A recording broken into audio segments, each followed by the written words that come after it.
कि सतगुरु संगत छोड़ के चाहे लाख वर्ष जप कीन, इंद्री कर्म ना मोक्ष होए फिर काल के अधीन। जो भक्त कुछ दिन इस भक्ति को करके किसी भी कारण से दुर्भाग्य उनका होता है, वो विमुख हो जाते हैं, वो भक्ति यहाँ से यहाँ आना छोड़ देते हैं, गुरुजी से उसका अपना संपर्क समाप्त कर लेते हैं। और वो कुछ एक ऐसे नालायक थे, अनजान अनाड़ी थे, वो कहने लगे कि हम तो घर पे भक्ति कर लेंगे। पुण्यात्माओं परमात्मा कहते हैं सतगुरु संगत छोड़ के अर्चे लाख वर्ष जप कीन, इंद्री कर्म ना मोक्ष होए, ना तो कोई कर्म कटे और ना ही मुक्ति होए फिर काल के अधीन।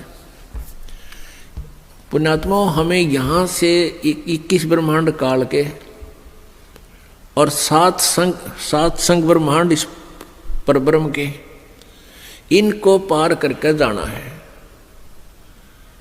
और जब यहाँ से भक्ति युक्त प्राणी चलता है, यदि उसके साथ सतगुरु नहीं है, वो नहीं जा सकता 10 कदम भी। रास्ते में पता नहीं कितने कितने बखेड़े हैं। ये काल का बहुत भयंकर जाल है। हमने उन्हीं रास्तों से जाना होता है जैसे हम शरीर में ही हमारे कमल बने हुए हैं। इन कमलों में से हम चलेंगे तो सबसे पहले गणेश जी का लोक आवेगा, और गणेश जी के लोक में हम जाएंगे, गुरु जी साथ होंगे, तो वहाँ आपका अकाउंट क्लियर करा के आपको फिर आगे ले चलेंगे। और यदि सतगुरु साथ नहीं है और आपकी पिछली पुण्य कमाई पिछली है और आप गुरुद्रोही बने नहीं, वैसे भक्ति छोड़ दी, आना बंद कर दिया, तो वो जो पिछले उस दौरान गुरु जी के संपर्क में रहने के दौरान जो तुमने भक्ति की, ये 7 मंत्र की या 2 मंत्र सतनाम की और सार नाम की, तो गणेश जी का जो जाप आपको दिया जाता है उन 7 प्रथम मंत्र में, उस मंत्र की कमाई से आप जी पहले गणेश जी के लोक में जाओगे।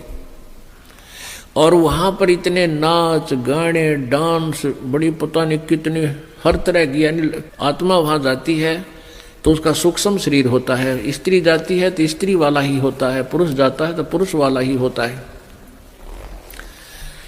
तो प्रत्येक लोक में जाते ही वहाँ हर तरह के नाचने गाने बकवाद, तो अकाउंट कराना तो भूल जाते हैं, उस रेस्टोरेंट में भ्रमित हो जाते हैं। और फिर वहाँ उनको गण बना दिया जाता है, उन्हीं की पुण्य कमाई से वहाँ वो ठाठ करते हैं और सारी बकवाद करते हैं, नाचने गाने डांस, कोई काम में कोई ना, जैसे रेस्टोरेंट में चले गए वहाँ अपनी पूंजी खर्च होती है, वहाँ कुछ भी बकवाद देखो और खाओ सुनो, तो वो पूंजी नष्ट होते ही वहाँ से बाहर निकाल देंगे। फिर विष्णु के लोक में, विष्णु जी के लोक में जो आपने मंत्र जाप कर रखा है उसकी कमाई समाप्त होती है। फिर शिव के लोक में वो कमाई खत्म होते ही फिर दुर्गा के लोक में, फिर वो कमाई खत्म होते ही फिर आपका जो सतनाम का प्रथम और द्वितीय मंत्र है, प्रथम मंत्र जो ओम नाम है वो ब्रह्म का, फिर ब्रह्म लोक में, और दूसरा जो तत्व मंत्र है उसके लिए इस काल ने अपने एक ब्रह्मांड में ब्रह्मलोक में ही अलग से नकली सतलोक अलखलोक अगमलोक नामी लोक की रचना रच रखी है। उस दूसरे मंत्र की जो सतनाम के अंदर जो 2 मंत्र हैं उसकी कमाई से उसको ऊपर नकली सतलोक में छोड़ देते हैं। और जिसने तीसरे नाम का भी जाप कर रखा है उसके लिए काल ने वो आगे के अलखलोक और अगमलोक और बना रखे हैं नकली, उनमें पड़ा रहे। और जब इसका कत्ती सारा नाश होले भक्ति का, फिर नरक में ठोक देते हैं। यानी इस प्रोसीजर में हजारों युग बीत जाते हैं, उसको पता भी नहीं चलता त्रिगेला के बिरान मैटी हो रही है। तो सतगुरु कहते हैं शिव मंडल ब्रह्मापुरी चाहे विष्णु लोक में हो, अमरे गुण भूले नहीं तो आण छुटाऊं तो।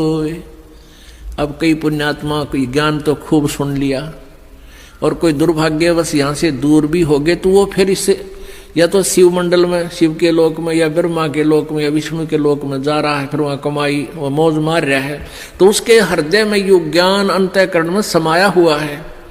तो उसको याद आएगा कि गुरु जी तेन्यू क्या करते। कबीर परमात्मा के ज्ञान को बताते थे, यहाँ तो हमारी पूंजी नष्ट हो रही है, हम तो गलत आ गए, हमने तो यहाँ नहीं आना चाहिए था। कहता वहां भी तू हृदय से रोएगा ना मेरे लिए कि भगवान मैंने छुटा लो, कहते वहां से भी तुझे छुड़ा लाऊंगा। अब देखो पुण्यात्माओं, ये सु अवसर आपके लिए, जय इसमें पार तय होगे तो होगे, नहीं यू किया हुआ कर्म शुभ तुम्हारे साथ रहेगा, फिर उसका फायदा क्या होगा, के बनेगी।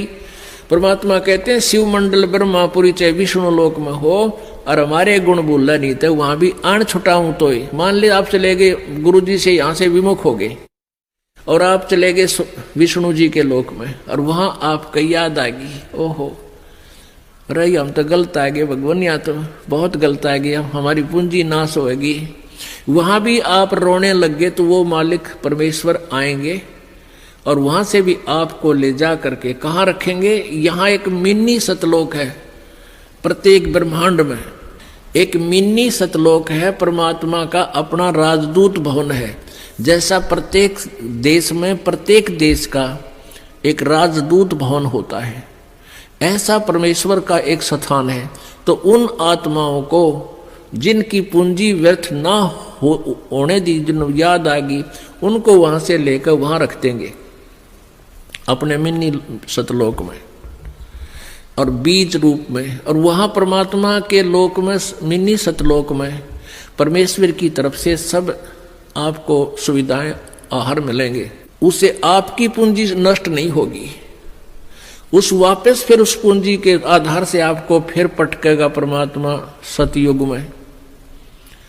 सतयुग में आप हजारों लाखों वर्ष जियोगे, लेकिन साधना गलत करोगे, क्योंकि आप नीचे आने के बाद भगवान की कति नहीं मानते और जैसा भी काल ने भ्रमित कर रखा है वही साधना पर लगे रहोगे। लेकिन वो सुविधाएं, वो सुख आपको होंगे पूर्व जन्म की कमाई से, भक्ति से। और आप सोच रहे होगे कि मैं जो भक्ति कर रहा हूं, ये साधना कर रहा हूं, मुझे इसी से सुख है। इस प्रकार सतयुग त्रेता द्वापर में आप अपने पुण्यों का नाश कर लोगे, कभी राजा बनोगे, कभी पृथ्वीपति बनोगे, कभी स्वर्ग में जाओगे हैं, और फिर आप कलयुग में होगे। और कलयुग में आपका मानव जन्म होगा, फिर यही प्रोसीजर फिर होगा आपको, फिर कभी आकर के हजारों लाखों युगों के बाद ये सुअवसर प्राप्त होगा। जो परमात्मा की शरण में नहीं रह पाए, अभी आपको बताया 2 प्रकार भक्ति नाश होता है। एक तो परमात्मा से विमुख हो गए और उन्होंने अपने सभी मंत्रों की कमाई ऊपर ब्रह्मालोक, विष्णुलोक, शिवलोक, दुर्गालोक, ब्रह्मलोक और अलखलोक, अगमलोक में नकली में समाप्त कर दी। उसने तो कई लाख युगों के बाद फिर मनुष्य जीवन यहाँ पृथ्वी पाओगा, और फिर सतयुग त्रेता द्वापर में जो शेष कमाई है वह खोएगा। फिर कलयुग में ही, किसी कलयुग में दाव लगे तो लगे इस समय जन्म होने का। एक दूसरा वो होगा जो परमात्मा याद आ गया विष्णु लोक में जाकर, उसको परमात्मा ले गए छुड़ा कर, अपने रख लिया मिनी सतलोक में और वहां से फिर पटक दिया। तो वो भी सतयुग से जन्म लेता हुआ बीच में राजा, चक्रवर्ती राजा, पता नहीं के बन के अपने पुनों को बहुत को नष्ट फिर भी कर लेगा। और फिर कलयुग में इसी समय बिचली पीढ़ी में ही दाव लगेगा, लगे तो लगे ना भी लगे।